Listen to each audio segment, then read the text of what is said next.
Howdy ho and welcome to Rauta's Classic Reviews. Now many people know the channel because of its content related to black metal, related to death metal and other styles. But what most often gets a little bit overlooked is my love for classic heavy metal, that accompanied with some hard rock music. I'm talking about the 80s here especially.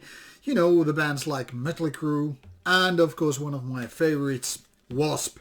W.A.S.P. that could be categorized both as heavy metal band as well as hard rock, shock rock, you name it. Genres go and sometimes styles get their different monikers or get rewritten by later on some different rules and names and all that stuff. But for the sake of argument, we'll just go with the term heavy metal here. And this is one of the bands that takes me back to my childhood.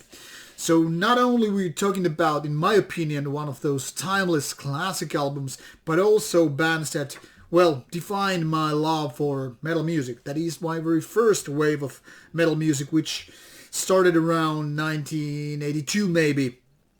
And, well, the first band I heard was Iron Maiden, but my first real love, well, at least one of them was W.A.S.P. And I decided this time to revisit that past, also because that's a band that, and this album is one of those albums that I really like these days.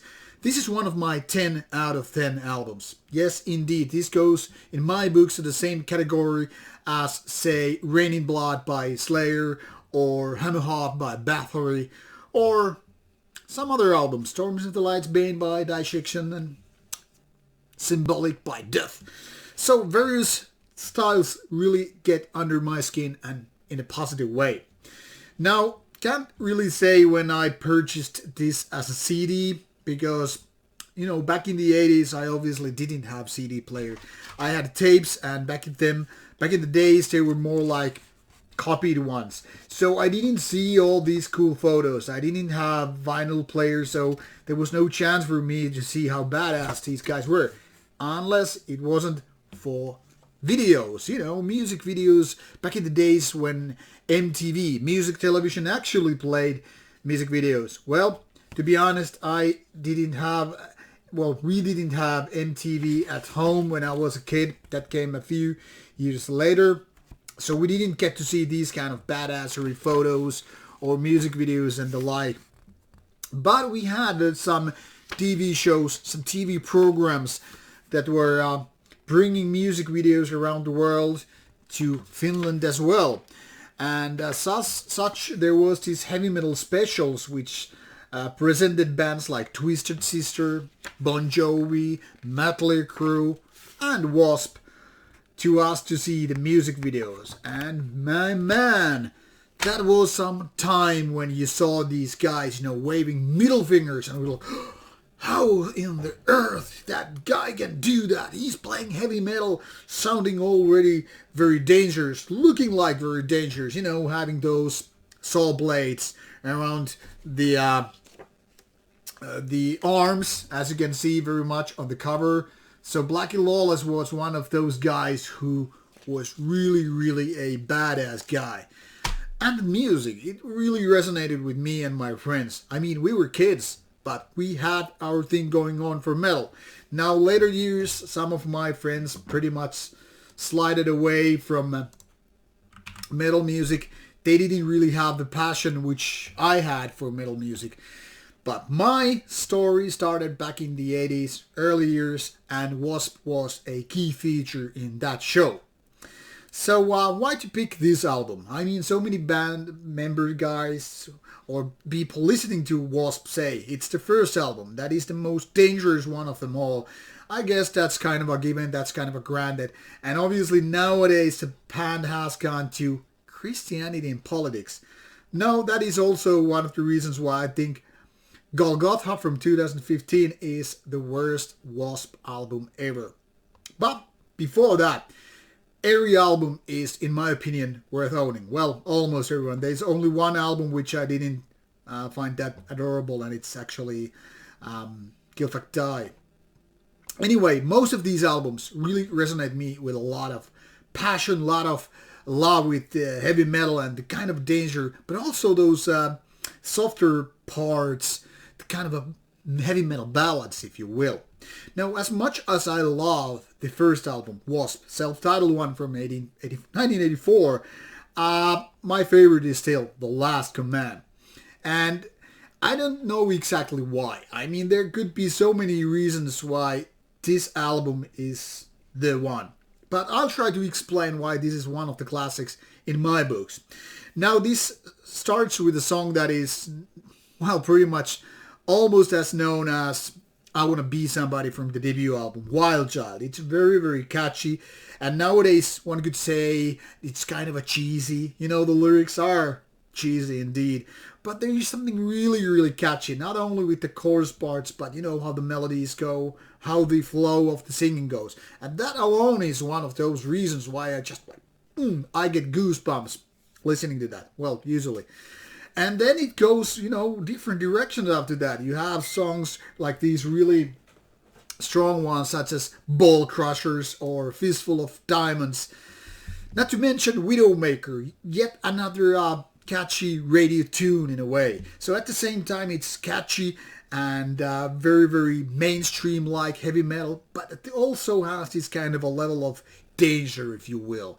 It has these raspier edges of the sword, so to say. You know, kind of edgy, and it's still being kind of a cheesy and melodic and all that stuff. Like, for example, the B-side opening track, Blind in Texas. What a drinking track. You have those funny commentaries during the song, but what you have mostly is about, like having this kind of a funny story and going to Texas and getting wasted and all that stuff. And then you have one of the best heavy metal ballads of all time, Cries in the Night. It almost gives me the chills, you know. It's just so cool song. Not only as a song as like this kind of a heavier, darker kind of a ballad, but also because of the lyrics. Really resonate me. And by that time, having this kind of a flush, you know, in poker terms anyway, you're almost finished with the album. So it's all the way really cool. Now, couple of last tracks, in my opinion, are not that great. But, I mean, I am able to like The Last Command and Running Wild in the Streets. Sex Drive might be even the weakest track, and it's still pretty damn good. So all in all, this is, in my opinion, filled with just great tracks. Much like Slayer's Raining Blood. No weak links. And when it comes to production, it is kind of bizarre that in 1985 you had better production than so many albums of today. I mean, everything is here just like, boom, perfect. Not too clean, but still very powerful, crisp, clear, and not being sterile. Also, I really like when Blackie Lawless still had his voice in its peak. You know, he could do those high parts, and he could have this raspy, kind of dangerous voice. And everything just melts here together just in a perfect way.